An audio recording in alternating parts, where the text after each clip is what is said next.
Magandang araw po. Nakakalungkot na balita lola ni Dara na gawang sigaw-sigawan ng ate ni Dara.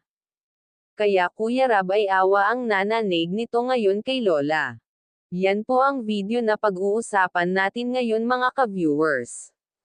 At bago po tayo magsimula sa video na ito ay gusto ko lamang po shoutout ang ating minamahal na mga viewers at supporters at muli ay welcome back po sa akin YouTube channel.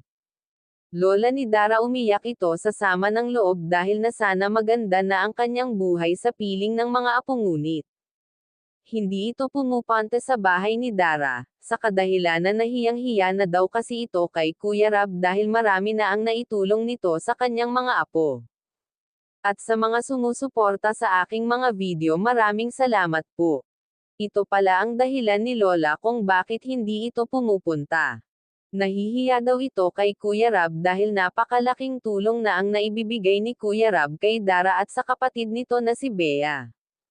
Hanggang ngayon kahit natapos na ang kanyang bahay ay patuloy pa rin sa pagtulong nito at pagbibigay sa kanyang mga apo at dahil nasanay na si Dara na maging party ng Team Kalingap kaya napakalaking tulong ito sa kanilang magkapatid.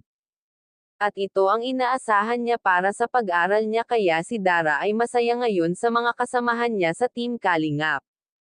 At dahil marami ang nagmamahal kay Dara kaya marami ang mga tumutulong sa kanilang magkapatid ngayon ay marami ang biyaya na dumarating sa kanya.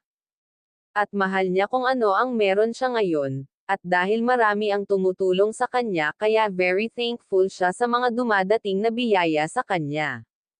Kaya sa part na ito masasabi talaga natin na maswerte itong si Dara dahil naging party siya ng Team Kalingap.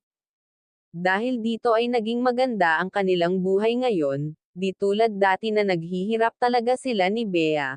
Kaya kung napadaan lamang ako sa wall nyo ay baka pwede paki-subscribe ng aking YouTube channel, at wag nga po pala natin kalilimutan suportahan ang ama ng ating kalingap na si Val Santos Matubang, at hanggang dito na lamang ang ating mixing reaction again maraming salamat sa panonood.